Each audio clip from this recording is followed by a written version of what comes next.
So you've purchased a domain through Squarespace and want to connect it to your Shopify store. Well, you're in luck because I'm here to guide you through the entire process, step by step. So, if you're ready, let's get started. Sign into your Shopify account. Go to Settings in your Shopify dashboard, located at the bottom left corner. Select Domains. Click on Connect Existing Domain. Enter your Squarespace domain name and click Next. This page will open. Now log into your Squarespace account. Click on Domains in your Squarespace dashboard. Next to your domain, click on the three dots. Select Manage Domain Settings. Click on Edit DNS. In the DNS settings window, locate the red trash can next to Squarespace defaults. Click on it, click Delete. Scroll down to Custom Records and click Add Record.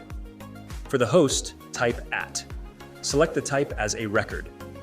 For the data, use this IP address. You will find this in the video description.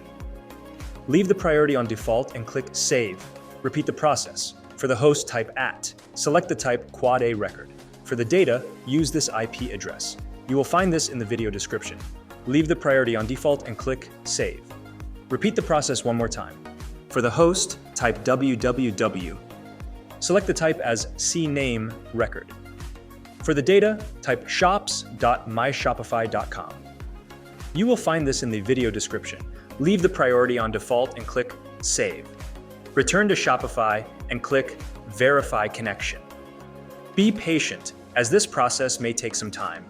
After a few hours, click Verify Connection again.